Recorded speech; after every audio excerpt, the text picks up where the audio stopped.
So we know that t equals to negative 4.09, and we need to use the t-table to find the p-value. In order to use the t-table, let me make a few notes here for you to write down on your paper. Find the p-value using the t-table. But in order to use the t-table, you need to know the degree of freedom, which is 1 less than your sample size. So since your sample size is 28, the degree of freedom is 27. And also you need to determine whether or not you're using one tail or two tail for a t-table. Because we are using the left tail, that's considered one tail. So make a note that it is one tail. So now we have enough information to look up the t-table to find our p-value. Now the t-table works really interesting. You first go to your degree of freedom, which is 27, and I drew a line across there for you. This is our test statistic.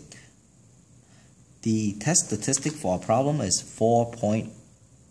negative 4.09, but because the table is symmetric around the middle, therefore we can use the number 4.09 to find the p-value corresponding to negative 4.09. In other words, here is negative 4.09, and we're looking for this area, which we call it the p-value.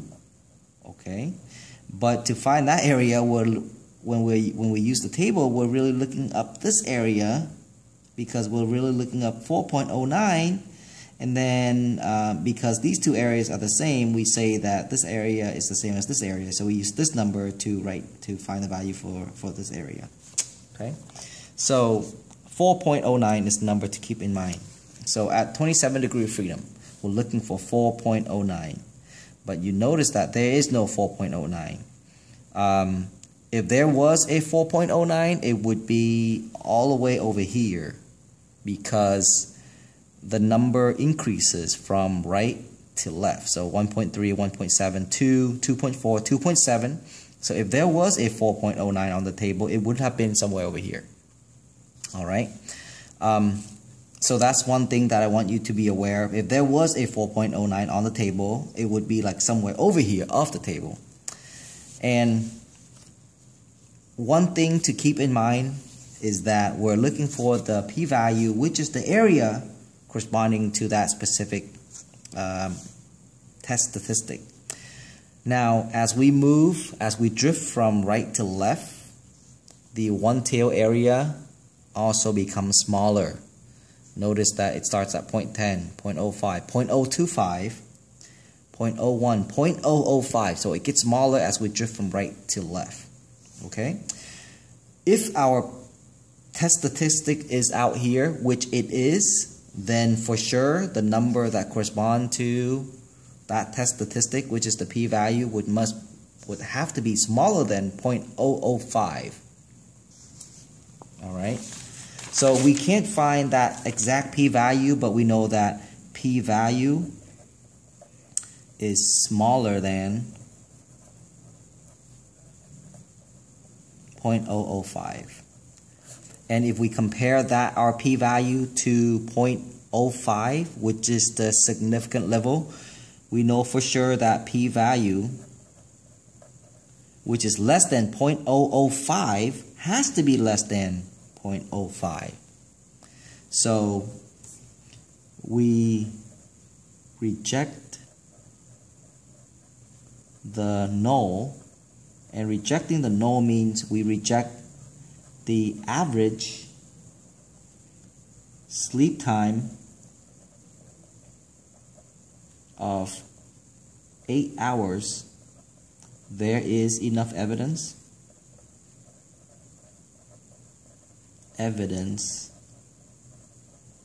to conclude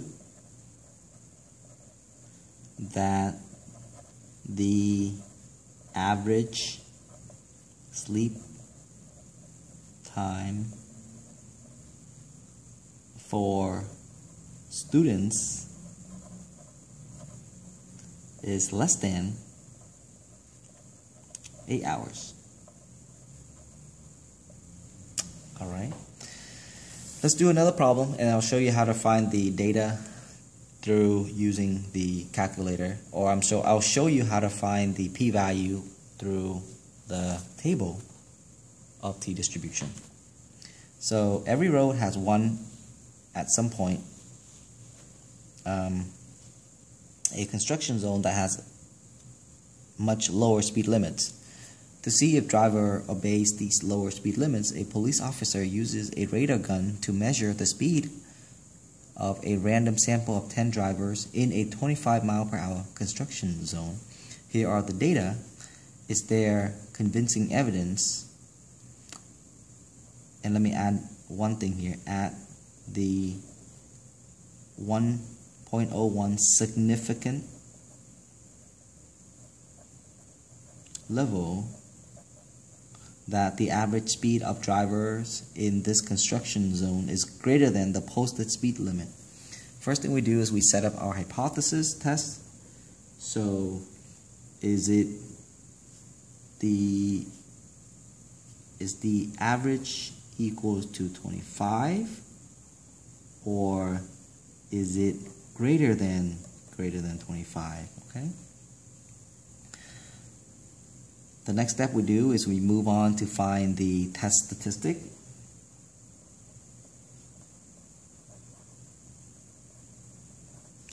And that's your t-value. So t equals to x bar minus mu divided by s over the square root of n. To find x bar and s, we have to enter the data into the calculator. So stat, enter. I already entered these data into the calculator. So the next step is to find the average. So stat, slide over to calculate, hit enter, and then hit enter a few times. We have an average of 28.8 miles per hour with a 3.94 standard deviation. So x bar equals to 28.8, s equals to 3.94. All right, we plug those into our formula and we find our test statistic. 28.8 minus 25, 3.94 over the square root of 10. We do the math and test statistic comes out to be 3.05. Since we're using the t-table, we need to also consider the degree of freedom, which is 1 less than your sample size. Remember that you're looking at survey of 10 cars, and we need to determine whether or not it's a one-tail or two-tail. In this case, it is a one-tail because it is a right-tailed, which is just one of the tails.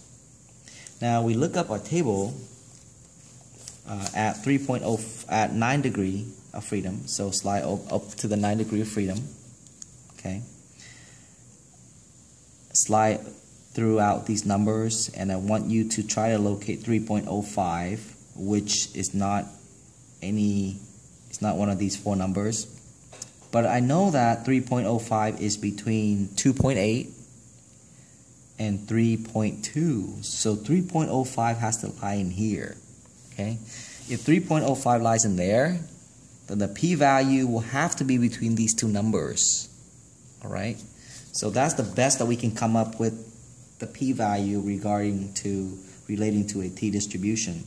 So from looking at the table, I know that the p-value has to be less than 1% and then greater than 0.005. Now, if p is less than 1%, then for sure p is less than the significant level. So since p is less than 0.01, we know that p will be less than alpha because alpha is 0.01. Okay? Therefore, we have enough information to write a conclusion. We reject the null. Rejecting the null is rejecting that the average speed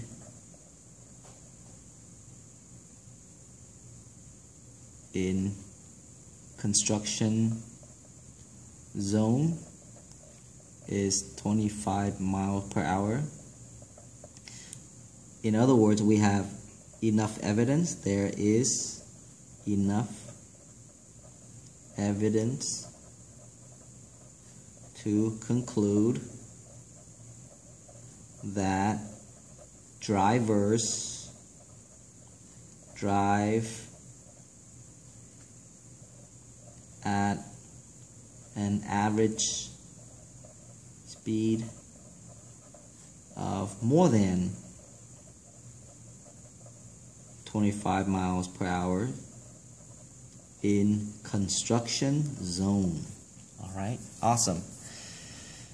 Notice that the p-value for any t distribution is hard to find. So a calculator comes in handy when we try to find the p-value of any t distribution. Use your calculator to compute the p-value for problem 2. So we begin by entering the data into the calculator, which we did. The next thing you do is you hit Stat, slide over to Tests, and you're choosing t-test for t distribution. Hit Enter. You're inputting data, which is the number you type in into list 1. Your average, this is your null hypothesis, which is 25. You're accessing data from list 1. This is your alternative hypothesis, and because we're using a greater than symbol, make sure that the greater than symbol is highlighted and hit Enter. Calculate, and voila, you have your p-value 0.0068. So p-value is 0.006. We'll round out to 69. And if you keep up to 0.006, that would have been also enough. Okay.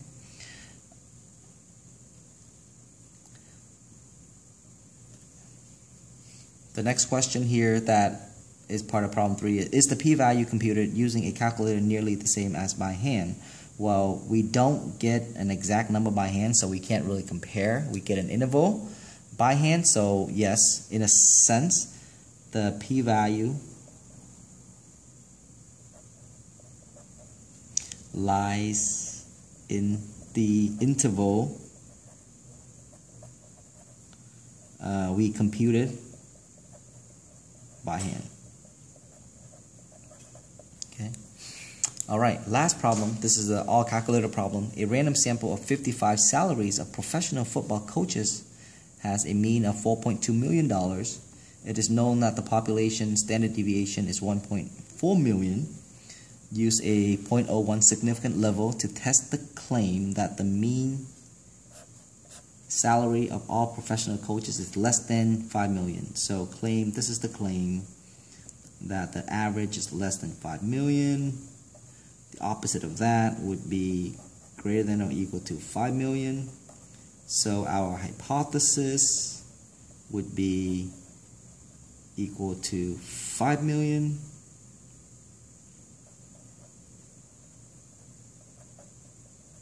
And our alternative is really the claim, so it's less than 5 million. Okay, so now we use the calculator to find our p-value. And remember that we're using a z-test because population standard deviation is known. So stat, slide over to tests, slide down to z-test. Okay, you're inputting stat now, you're not inputting data because they didn't give us any data.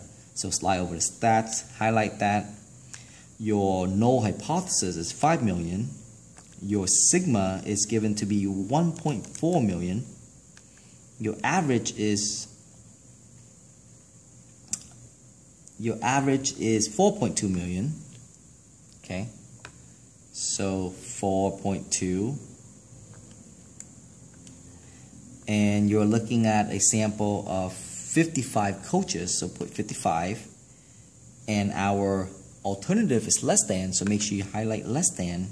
Okay, hit calculate, And voila, you have your p-value, which now allows you to write a conclusion. So it's 0.1234, 4 zeros followed by 1, 1. Okay, so the p-value using a calculator, the p-value is 0.123411. That's the p-value. Okay, and if we compare the p-value to our alpha, which is 0.01, we know that p is less than alpha. Okay, we reject the null. Okay, if we reject the null, that means we're accepting the alternative, which is this. There is enough evidence to conclude that our claim is right, that the average salary of coaches is less than $5 million. See you guys in class.